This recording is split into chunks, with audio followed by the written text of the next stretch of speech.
سادی زندگی بڑی آسان ہوتی ہے، بڑی آسان۔ یہ جو بچے 4,500 روپیہ لگا کے بال کھڑے کراتے ہیں نا سر پہ، یہ پھر پریشان بھی رہتے ہیں کہ اتنے پیسے لگا دیے، دیکھا کسی نے بھی نہیں۔ اور جو بزرگ ابھی آیا نا، اس نے گھاس کاٹی ہے، بھینسوں کو چارہ ڈالا ہے، کپڑے بس اس نے جلدی سے پہن لیے، صحیح استری، اس کو کوئی فکر نہیں، کو دیکھے تب بھی ٹھیک ہے، نہ دیکھے تب۔ نبی پاک صلی اللہ علیہ وسلم نے انسان کو کہا کہ اندر کا بوجھ اتار دے ورنہ تیرے لیے جینا مشکل ہو جائے گا۔ یہ اتار دے اندر کے سارے بوجھ، یہ جھوٹ کا بوجھ، یہ عداوت کا بوجھ، یہ حسد کا بوجھ۔ اعلیٰ حضرت بریلوی رحمۃ اللہ علیہ ملفوظات شریف میں فرماتے ہیں کہ حسد کرنے والا سامنے والے بندے پہ اعتراض نہیں کرتا، بلکہ حسد کرنے والا اللہ کی تقسیم پہ اعتراض کرتا ہے۔ وہ کہتے ہیں اسے کو دیا ہے، مجھے دینا چاہیے تھا۔ بحث کرتے ہیں لوگ، اپنے گھر بیٹھ کے دلائل جمع کرتے ہیں۔ کبھی کسی شخص کے بارے میں آپ ذرا قرآن مجید پڑھیں اور میرے رسول کریم صلی اللہ تعالی وسلم کی احادیث کا مطالعہ کریں۔ قرآن تو حضرت موسیٰ کی شان بھی بیان کرتا ہے، حضرت یوسف کے تذکرے نہیں بیان کرتا قرآن، جناب عیسیٰ روح اللہ کی عظمت قرآن بیان نہیں کرتا۔ اعلیٰ حضرت بریلوی رحمۃ اللہ علیہ کے سامنے کسی نے شعر پڑھا کہ شان یوسف جو دبی تو وہ بھی اسی در پہ دبی، تو اعلیٰ حضرت فرمانے لگے تمہیں غلطی لگ گئی ہے، میرے نبی کسی کو دبانے نہیں آئے۔ تو بندے بڑے حضرت ہوتے ہیں نا جی، اعتراض تو پڑا ہے، ابھی واٹتے پہ ہے، تو کہنے لگا جی شعر پہ اعتراض کرنا آسان ہے پر شعر کہنا مشکل ہے، تو فرمانے لگے چلو کہہ بھی دیتے ہیں۔ اس نے کہا دی آپ کہیے، تو فرمانے لگے شعر یوں کہو کہ شان یوسف جو بڑی وہ بھی اسی در سے بڑی، شان یوسف جو بڑی تو وہ بھی اسی۔ عزت دینے سے آپ کوئی کمزور ہو جائیں گے؟ کوئی نقصان ہو جائے گا کسی کو عزت دینے سے؟ کیا فرق پڑتا؟ لیکن آپ یقین کریں کہ وہ اتنی مصیبت بنی ہے عزت لینے کی، پروٹوکول لینے کی، اپنا آپ منوانے کی، اتنی زیادہ، بلکہ وہ لوگ جن کو بالکل اس چکر میں نہیں پڑنا چاہیے تھا، درویش لوگ، وزیروں کا بھی استقبال ہو رہا ہوتا ہے اور پیروں کا بھی استقبال ہو رہا ہوتا ہے۔ کوئی وزیر چڑھ جائے روڈ پہ تو رستہ غریب آدمی کو پھر بھی نہیں ملتا، تو کوئی تگڑا پیر چڑھ جائے تو پھر بھی نہیں رستہ ملتا، حالانکہ یہ درویش ہیں، یہ فقیر ہیں، یہ فقر کا درس دیتے ہیں، لیکن چاؤ ہی پڑا ہے۔ میرے رسول کریم صلی اللہ علیہ وسلم نے سادہ اور سمجھ والا اور عین طبیعت کے مطابق جس میں کسی بندے کو کوئی مشکل نہ ہو۔ پتہ ہے میرے محبوب کا کمال یہ تھا کہ نبی کریم تک رسائی بڑی آسان تھی، ہر بندہ بڑی آسانی سے پہنچ جاتا، بڑی آسانی سے۔ بخاری میں بھی حدیث ہے، لیکن قاضی اعجاز رحمۃ اللہ تعالی علیہ نے بڑے پیار سے لکھی ہے اور انوکھا رنگ ان کی تحریر میں چھلکتا ہے۔ حضرت انس بن مالک رضی اللہ تعالیٰ عنہ فرماتے ہیں کہ ملک شام کا ایک شخص حضور کی بارگاہ میں حاضر ہوا اپنے بادشاہ کا کوئی پیغام لے کے۔ غریب آدمی نا ویسے ہی طبعاً ہی تھوڑا سا مایوس ہوتا ہے، ڈر رہا ہوتا ہے، وہ سہما ہوا ہوتا ہے، لیکن حالات کے سہمے ہوئے لوگوں کو بتا دو حالات بدل جاتے ہیں، ایک جیسے نہیں رہتے۔ لیکن یہ بیچارے سہمے، یہ ہر جگہ ڈر رہے ہوتے ہیں، یہ آستانوں پہ بھی ڈر کے پیچھے بیٹھے ہوئے ہوتے ہیں، آستانوں پہ پروٹوکول مل رہا ہوتا ہے جس کی جیب تگڑی ہوتی ہے، تو ڈرتے ہیں یہ لوگ اور ان پہ پریشر بڑھا دیا جاتا ہے، کچھ ایسے کام کیے جاتے ہیں جن سے ان کی دلوں پر بوجھ بھی رہتا ہے کہ نہیں یہاں بات کوئی نہیں کرنی۔ حضرت انس بن مالک رضی اللہ تعالیٰ عنہ فرماتے ہیں جب وہ آیا نا نبی کریم کی بارگاہ میں تو وہ کانپنے لگا، کوئی بات بھی نہیں ہوئی، کوئی ایسا مسئلہ بھی نہیں ہوا، لیکن وہ کانپنے لگا اور تھر تھر کانپنے لگا۔ تو اللہ کے رسول صلی اللہ علیہ وسلم نے اسے فرمایا کہ کیوں ڈرتے ہو، کیا بات ہے؟ کہنے لگا میں مدینے کی جو ریاست ہے اس کے سربراہ کے پاس آیا ہوں، غریب آدمی ہوں، ڈر لگتا ہے کوئی ایسی بات نہ ہو جائے کہ آپ ناراض ہو جائیں۔ تو انہوں نے تو دیکھا تھا نا ان لوگوں کو کہ جو جانور کو مالک کی مرضی کے بغیر چھاؤں میں باندھ دیتے تھے تو مار پڑتی تھی، اتنا سیانا ہو گیا تو مرضی کرے گا، مجھے ڈر لگ رہا ہے۔ حضرت انس بن مالک کہتے ہیں بات کہاں کی تھی، چلی کہاں گئی؟ اس نے کیا کہا اور پھر جواب میں میرے محبوب نے کیا فرمایا؟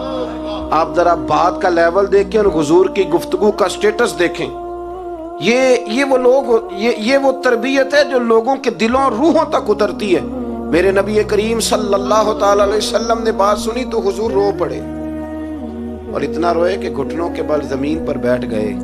جناب انس بن مالک فرماتے ہیں حضور فرمانے لگے نہ بھائی تو کسی بادشاہ کے پاس نہیں آیا، نہ تو کسی حکمران کے پاس نہیں آیا، تو اس بیٹے کے پاس آیا ہے جس کی ماں گوشت کے خشک ٹکڑے کھا کے بھی رات گزار لیا کرتے. میری ماں تو گوشت کے خشک ٹکڑے کھا کے رات گزار لیتی تھی. نہ تو کسی. حضرت انس بن مالک کہتے ہیں اس نے بات سنی تو وہ بھی رو پڑا اور میں نے سنی تو میں بھی رو پڑا. دوستو رسول کریم دیکھیں نا ہم لوگوں نے کس طرح کا لیول بنایا ہوا ہے. ابھی تک وہ جو دولت کا رٹا ہے تھوڑا بہت وہ ابھی تک چلتا ہے. ابھی تک خاندان کے اندر کوئی بندہ امیر ہو جائے تو چودھری بھی وہی ہوتا ہے, سیانا بھی, میرا تو خیال ہے پیر بھی وہی ہوتا ہے. شرط یہ ہے کہ اس کے پاس پیسے ہونے چاہیے. وہی شیخ ہوتا ہے, سارا کچھ وہی ہوتا ہے. نبی پاک صلی اللہ علیہ وسلم نے ہمیں کہا کہ یہ تمہارے اندر کے بوجھ ہیں. ماہا کافی صدرے کا گناہ جو ہوتا ہے یہ کھٹکتا ہے سینے میں, یہ بندے کو پریشان کرتا ہے, بندہ تکلیف میں ہوتا ہے کسی کو پتہ نہ چل جائے. ہم لوگوں نے آہستہ آہستہ کر کے نا احساسات کی دنیا چھوڑ دی ہے. ہمارا مزاج نہیں, چھوٹی چھوٹی باتیں ہوتی ہیں لیکن ہم توجہ نہیں نہ کرتے. کوئی اتنا مشکل بات نہیں کہ رات کو بیٹا پھل لے کے آیا تو اپنی بیوی کے کمرے میں چلا گیا. لوگ اس کی ماں کو اور اس کے باپ کو یہ بات آسانی سے کہہ دیتے ہیں کہ آپ حوصلہ کریں, دفع کریں, جو کر رہا ہے کرنے دیں. لیکن جس بندے کی کل کمائی اس کا پتر ہو اور بھری جوانی میں جس نے کہا ہو بیوی سے کہ چل میں پرانے کپڑوں پہ عید گزار لوں گا تو نئے کپڑے بچوں کے لے آ. جس نے 30 سال سعودی عرب میں, دبئی میں, مسقط میں, پردیس میں گزارے ہوں پر وہاں کمبل بھی نہ بدلا ہو کہ چلو بچے میرے پڑ جائیں, اس کی کل کمائی باغ تیرے دی کر کر راکھی, ساری عمر گزاری تو جدوں اے باغ پکن تے آیا لے گئے اور وپاری تو وہ پھر جا کے تو 6 کنوں رکھ کے پلیٹ میں اپنی بیوی سے کہتا ہے جا ابا جی کو دے آ. یہ کہنا آسان ہے باپ کو کہ تو صبر کر, حوصلہ کر, پر وہ باپ جب پیچھے پلٹ کے دیکھتا ہے تو کہتا ہے دنیا نے تو تجھے تحفہ دیا ہوگا, میں نے تو جوانی تجھے دے دی, خوشیاں ساری تیرے نام کر دی اور تو میرے ساتھ یہ سلوک کرنے چلا. احساسات نہیں, اس کو پتہ ہی نہیں. روز دوست کو ٹیلی فون کرتا ہے کہ آج باہر سے کھانا کھائیں, کبھی ابا جی کو بھی کرنا کہ ابا جی آج میرے بغیر روٹی نہ کھانا, میں آؤں گا تو مل کے کھائیں گے. کبھی کہے اماں کو کہ اماں مجھے بڑے بڑے ریسٹورنٹ میں وہ مزہ نہیں آیا کہ تیرے ہاتھ کے چاولوں کی روٹی میں مزہ آیا, آج پکا نا. مجھے لگتا ہے اماں کو راشا بھی ہو تو پھر بھی وہ تیرے لیے محنت کرے گی. لیکن احساس ضروری ہے نا, وہ ہم پیدا نہیں کرتے, وہ ہماری توجہ نہیں جاتی. صاحب طبقات کہتے ہیں نبی کریم صلی اللہ تعالی علیہ وآلہ وسلم نے نا جب صحابہ کرام آئے تھے مکہ مکرمہ سے مدینہ طیبہ تو آپ نے سن رکھا ہے کہ انصار مدینہ نے اپنی جائیدادیں بھی تقسیم کر کے آدھی مہاجرین کو دے دی تھی. تو ان میں ایک حضرت ام ایمن بھی تھی, نبی کریم کی رضائی والدہ ہیں. یہ حضرت عبداللہ رضی اللہ تعالیٰ عنہ جو سرکار کے والد گرامی ان کی آزاد کردہ لونڈی حضرت سیدہ طیبہ طاہرہ جناب آمنہ رضی اللہ تعالیٰ عنہ کی بھی بڑی خدمت کی. ان کو بھی ایک باغ ملا ہوا تھا. جب وہ خیبر کے علاقے فتح ہو گئے, یہودیوں سے بہت سارے علاقے لے لیے, تو اللہ کے رسول صلی اللہ علیہ وسلم نے فرمایا اب اس طرح کرو کہ یہ جو تم نے جائیدادیں لی ہوئی ہیں نا انصار سے, یہ واپس کر دو اور تمہیں اس میں سے دے دیتے ہیں. حضور علیہ السلام نے انصار مدینہ سے بھی کہا کہ میں ان کو یہ جائیدادیں دے کے اور تمہاری واپس کرانے لگا ہوں. تو انصار نے تو وہاں بھی بڑا انوکھا جواب دیا کہ یا رسول اللہ ہماری والے بھی رہنے دیں اور وہ والے بھی ان کو دے دیں. وَيُؤْثِرُونَ عَلَىٰ أَنفُسِهِمْ وَلَوْ كَانَ بِهِمْ خَصَاصَةٌ, یہ بھی ان کے پاس رہنے دیں. محبوب نے فرمایا نہیں, میرا فیصلہ یہی ہے. حضرت ام ایمن رضی اللہ تعالیٰ عنہ کے حصے میں ایک باغ آیا ہوا تھا, تو محبوب کریم سید عالم صلی اللہ علیہ وسلم نے کہا اماں جی آپ کو کوئی اور باغ دے دیتے ہیں, یہ والا باغ واپس کر دیں. سیدھی سادی بی بی تھی, ناز تھا کہ میں نے حضور کی خدمت کی ہے بچپن میں, ناز تھا. کہنے لگی میں تو نہیں واپس کرتی, یہ ناز ہے, ورنہ حضور کو کوئی انکار کر سکتا, میں تو نہیں واپس کرتی. حضرت عائشہ صدیقہ رضی اللہ تعالیٰ عنہ فرمانے لگی اماں جی یہ آپ کیا کہہ رہی ہیں؟ حضور فرمانے لگے عائشہ آپ خاموش ہو جائیں, یہ بڑھاپا ہے, اس کے احساسات ہیں, اس کے جذبات ہیں. آپ یقین کریں کئی دفعہ بوڑھے بیچارے نا درد سے بات نہیں بتاتے کسی کو, وہ کہتے ہیں کیا کرے, کپڑا اٹھائیں تاکہ پیٹ ننگا ہو جائے, کیسے بات کریں. نبی کریم سید عالم علیہ الصلوۃ والسلام اماں جی کے قریب گئے, کہا اماں جی میرے ساتھ چلو ایک دفعہ باغ دیکھ تو لو. حضور ساتھ لے کے گئے, ایک باغ دکھایا تو کہنے لگی نہیں میں نے نہیں لینا, مجھے میرے والا ٹھیک ہے. حضور نے پھر دوسرا دکھایا, کہنے لگے یہ بھی نہیں مجھے پسند. محبوب نے تیسرا دکھایا تو کہنے لگے یہ تو میرے والے باغ سے بھی پیارا ہے, یہ میں لے لوں گی. جب وہ مسکرائیں تو حضرت عائشہ کہتی ہے میں نے حضور کی آنکھوں میں آنسو دیکھے, فرمایا الحمدللہ اس کا دل نہ راضی ہو گیا ہے. یہ طریقہ ہے میرے عزیز, تھوڑے احساسات تو پیدا کریں, تھوڑے اپنے جذبات. کتنی خود غرضی والی زندگی ہے کہ مجھے صرف میرا ہی خیال ہے, اور جو جہاں بیٹھا ہے نا, پتہ ہے ہم پریشان زیادہ کیوں ہیں. میں مولوی ہوں تو میں سارا دن یہی تقریریں کرتا ہوں, لوگ مولویوں کی عزت نہیں کرتے, لوگ مولویوں کی عزت نہیں کرتے. تو میں کہتا ہوں چھوڑیں یہ رٹا, عزت مانگنے کی کیا ضرورت ہے, اب منت مانگ کے عزت کرانی ہے, چھوڑیں, کوئی ضروری ہے. میں اس طرح کرتا ہوں کہ میں عزت کرنی شروع کر دیتا ہوں. میں کرتا ہوں نا 15-20 علماء کی عزت, چلو ہم آپس میں شروع کر لیتے ہیں, تو خود بخود باقی بھی مسئلہ ٹھیک ہو جائے. بوڑھے لوگ ہر وقت شکایت کرتے ہیں عزت نہیں کی جاتی, عزت کیوں آپ بھیک مانگتے ہیں, کیا ضرورت. پیار دینا شروع کریں, روز بروز مطالبہ کرنا کہ میری خدمت کرو, میرے پیچھے چلو. اس سے تو دقت پیدا ہوتی, انسان تکلیف میں رہتا ہے. میرے رسول کریم علیہ السلام خیال رکھتے, چھوٹے چھوٹے بچوں کے جذبات کا بھی خیال کرتے, بوڑھوں کے جذبات کا بھی خیال کرتے. نبی کریم صلی اللہ علیہ وسلم ہر شخص کے بارے میں ایسا نظریہ رکھتے کہ جس سے قوم کو سکون ہوتا, دلوں کے اندر اطمینان پیدا ہوتا. حضرت عائشہ صدیقہ رضی اللہ تعالیٰ عنہ فرماتے ہیں ایک دن گھر میں تشریف فرماتے, اور طبیعت مبارک میں نا بڑی, میں دیکھ رہی تھی کہ بڑا حشاش بشاش ہے سرکار کا مزاج, بڑی خوبصورتی. آج غم امت میں حضور اس طرح پریشان نہیں جیسے اکثر ہوتے ہیں.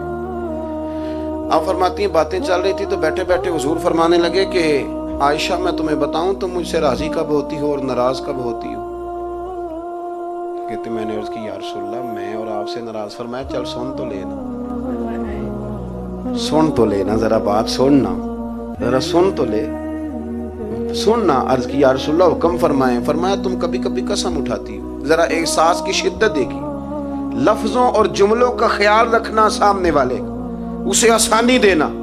نبی کریم صلی اللہ, دیکھیں نا, میں نہیں پرواہ کرتا جی, اب بیویوں کی باتیں کون سنے, میں نہیں پرواہ کرتا جی فلانا تو ان پڑھ ہے, لیکن جو ہمیں حضور نے ذوق دیا جینے کا, جو تسلی دی ہمیں زندہ رہنے کے لیے, جو ہمیں کہا کہ یہ چیز تمہیں جوان کرے گی, ٹھنڈا رکھے گی.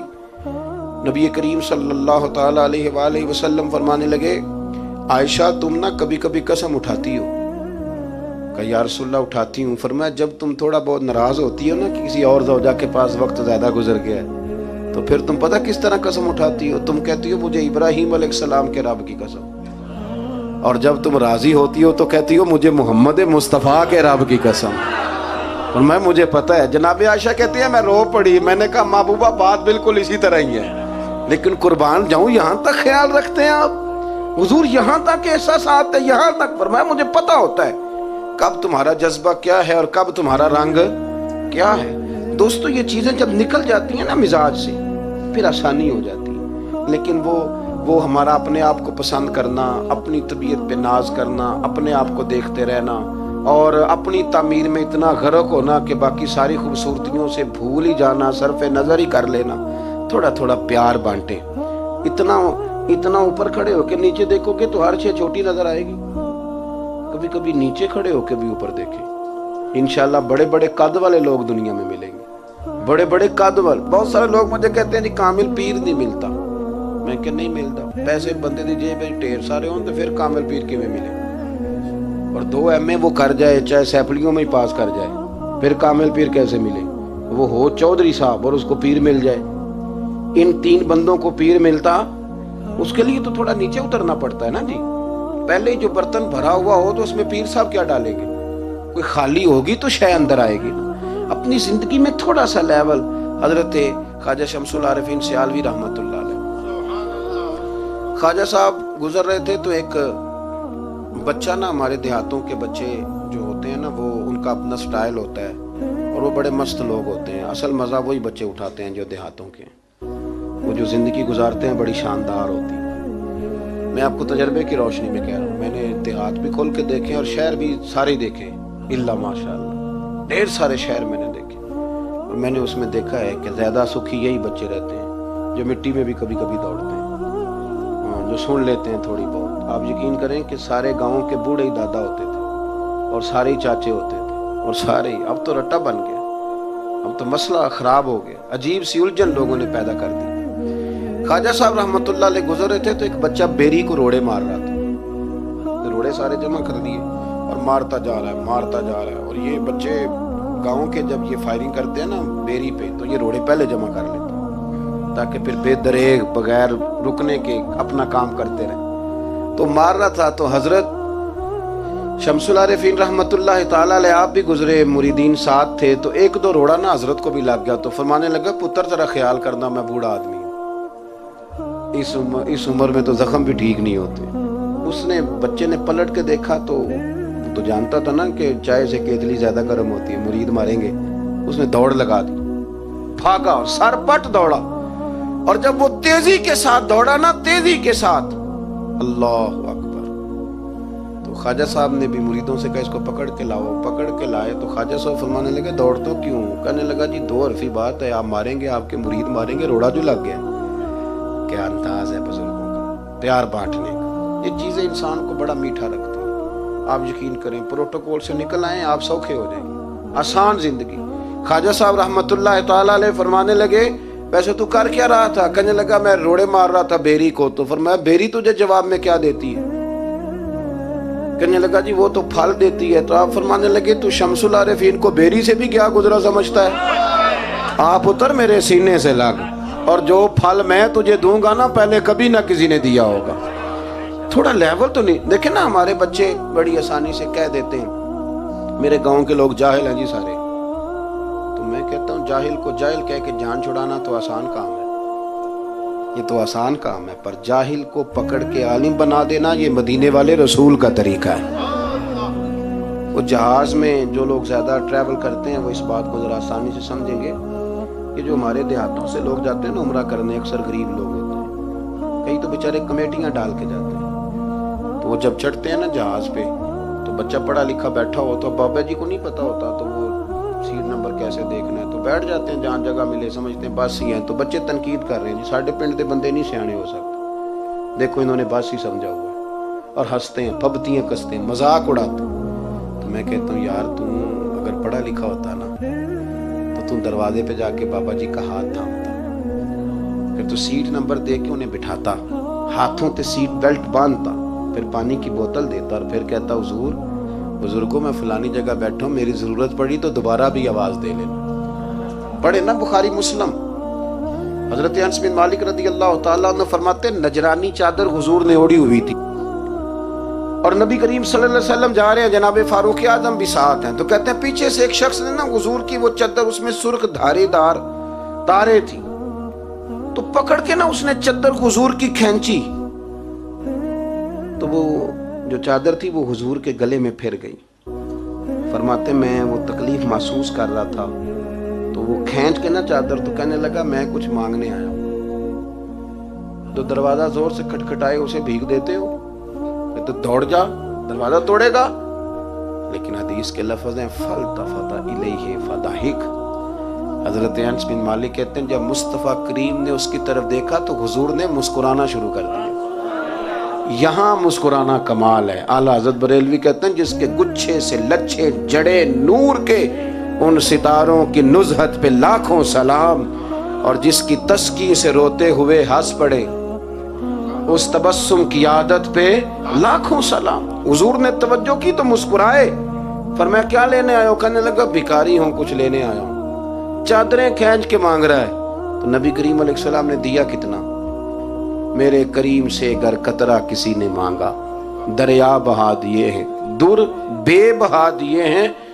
نبی کریم نے فرمایا یہ دو پہاڑیوں کے درمیان جتنی بکریاں کھڑی ہیں ساری اسے دے دو، دو پہاڑیوں کے درمیان جتنی بکریاں کھڑی ہیں ساری اسے۔ وہ آیا تھا تو اسے ادب آداب بھی نہیں آتے تھے، مانگنے کا طریقہ بھی نہیں آتا تھا، لیکن گاؤں گیا تو جا کے دین کا مبلغ بن گیا۔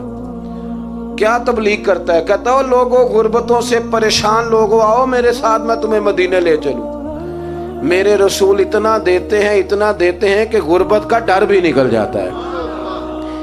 جب طبیعت کے اندر انسان کے مزاج بن جائے نا، آپ یقین کریں کہ بڑے ٹھنڈے لوگ، مست لوگ، پرواہ کوئی نہیں، ورنہ بہت سارے ایسے لوگ ہیں بیچارے زندگی میں جو دوسروں کو سیدھا کرتے کرتے نا خود بڑے ٹیڑے ہو گئے، حالات خراب ہو گئے۔